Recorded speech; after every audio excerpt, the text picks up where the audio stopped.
Ada seorang karyawan melihat bosnya baru membeli mobil. Si karyawan sangat kagum dengan mobil barunya si bos.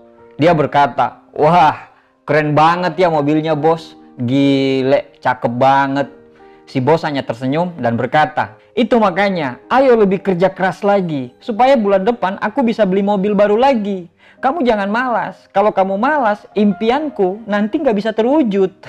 Kadang kita terlalu asik bekerja untuk orang dan mewujudkan mimpi-mimpi orang tersebut. Sampai kita lupa bahwa kita juga punya mimpi. Maksudnya adalah, kalau kerjaan kita punya jenjang karir yang menurut akal sehat bahwa jenjang karir tersebut bisa membawa ke mimpi kita, mungkin kerjaan itu patut dan layak kita perjuangkan. Tapi, kalau pekerjaan tersebut tidak bisa membawa kamu kemana-mana dan tidak bisa membawa kamu ke tempat apa yang kamu impikan, berarti kamu mulai berpikir keraslah untuk mewujudkan mimpi Anda dengan hal yang lain. Contohnya, Anda bekerja di sebuah perusahaan dan Anda melihat senior Anda yang sudah 10 tahun bekerja di perusahaan itu. Hasil yang dia dapatkan dari 10 tahun itu hanyalah dia hanya memakai mobil harga 100 juta dan rumahnya pun masih ngontrak. Berarti bisa dipastikan 10 tahun pengabdian Anda ke depan, Anda akan mendapatkan hal yang sama dengan senior Anda itu. Orang bilang nggak apa-apa, yang penting kita kerja secara bahagia. Betul, betul sekali. Kenyamanan dan kebahagiaan dalam bekerja adalah hal yang paling utama. Tapi, kenyamanan dan kebahagiaan itu juga dipengaruhi oleh tercukupnya semua kebutuhan keluarga kita. Anak-anak kita, istri kita, atau orang tua kita. Belum lagi kalau kita anak pertama dan kita punya banyak adik. Bagaimana kita bisa nyaman bekerja bila tiap akhir bulan kita selalu diteror dengan cicilan yang tidak pernah berhenti? Bagaimana bisa hidup bahagia bila tiap hari ada saja tuntutan anak kita yang wajib kita penuhi sebagai seorang orang tua? Bagaimana mungkin kita bisa bahagia bila kita kerja, perginya masih gelap, pulangnya sudah gelap, tapi masa depan pun gelap? Artinya, kenyamanan dan kebahagiaan bekerja itu mencakup semua aspek kehidupan kita. Nah, pertanyaannya adalah, bagaimana kerjamu sekarang? Sudah berapa tahun Anda bekerja di situ? Apa yang sudah bisa Anda wujudkan?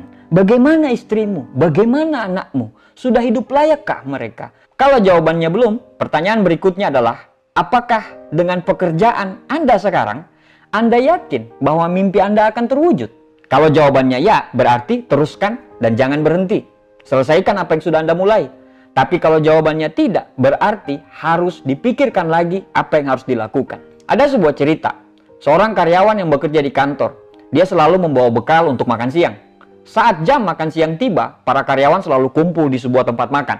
Si karyawan yang membawa bekal tadi membuka bekalnya dengan muka cemberut. Dia berkata, "Ya, roti coklat lagi, roti coklat lagi." Keesokan harinya, saat makan siang, dia buka lagi bekalnya dan kembali dia cemberut dan lagi-lagi dia berkata, "Ya, roti coklat lagi, roti coklat lagi." Besoknya, dia tetap melakukan hal yang sama. Dia kembali cemberut dan dia mengatakan, "Ya, roti coklat lagi, roti coklat lagi." Salah satu temannya tentu sangat sebel mendengarnya. Saat dia cemberut dan mengatakan hal yang sama, "Ya, roti coklat lagi, roti coklat lagi." Temannya langsung menyanggah, "Diganti dong, daripada kamu mengeluh terus, kasih tahu sama yang buat, suruh dia ganti." "Siapa sih yang buat?" kata temannya tadi. Dan dia menjawab, "Saya sendiri yang buat." Ilustrasi tadi sebenarnya banyak terjadi di masyarakat kita sekarang. Kita selalu mengeluh dengan hidup kita, tapi kita tidak pernah sama sekali mau merubah hidup itu. Kita selalu mengeluhkan penghasilan kita tidak pernah cukup.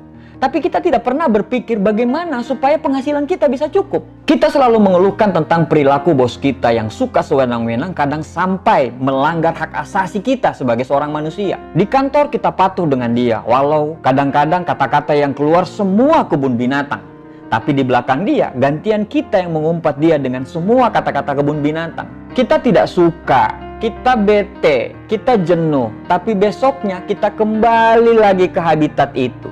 Inti dari bekerja bukan cuma uang, tapi rasa bahagia dalam bekerja. Bila kita memiliki kenyamanan, kebahagiaan dalam bekerja, berarti cepat atau lambat kita akan sukses. Karena bahagia dulu, baru kita bisa sukses. Bukan sukses dulu, baru bahagia. Kalau tiap hari selalu stres, selalu tertekan, merasa terpaksa, maka kita tidak akan pernah mendapatkan hasil yang maksimal. Nggak masalah sekarang kamu kerja sebagai seorang bawahan, nggak masalah sekarang kamu kerja sebagai seorang karyawan, itu bukan masalah.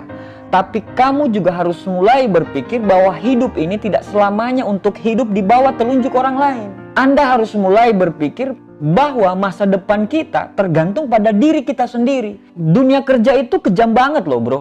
Kesetiaan dan loyalitas tidak akan ada artinya saat karyawan yang lain muncul dan dia lebih berkompeten daripada kita. Kita pasti akan ditinggalkan. Saatnya Anda sudah mulai berpikir bahwa lebih baik menjadi raja di kerajaan kecil daripada menjadi panglima di kerajaan besar. Saatnya kamu mulai berpikir bahwa harus punya keranjang penghasilan baru. Jangan meletakkan telur dalam satu keranjang. Bila keranjangnya pecah, maka semua telur itu akan pecah juga. Tapi kalau kita punya dua keranjang, maka bila keranjang telur ini jatuh, maka kamu masih punya keranjang lain. Begini, jangan salah kaprah dengan video saya ini. Pasti Anda berpikir bahwa saya akan mengarahkan Anda untuk menjadi seorang pengusaha. Yo, nggak mesti jadi pengusaha. Banyak kok profesi-profesi lain yang bisa bikin kamu sukses kok.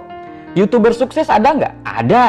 Gamer sukses ada nggak? Ada. Yang main Instagram sukses ada nggak? Ada. Instagram bisa menghasilkan banyak duit. Facebook bisa menghasilkan banyak duit. Jangan bicara modal dulu, itu belakangan. Bukan persoalan bisa atau tidak bisa. Tapi persoalannya adalah Anda mau atau tidak mau.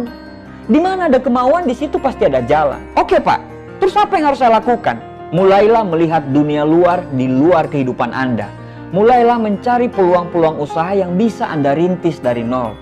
Orang sukses punya 1001 macam cara untuk sukses. Sedangkan orang gagal punya 1001 macam alasan untuk gagal. Bro, hidup ini cuma satu kali. Satu kali itu harus berarti bagi kita dan keluarga kita di dunia maupun di akhirat.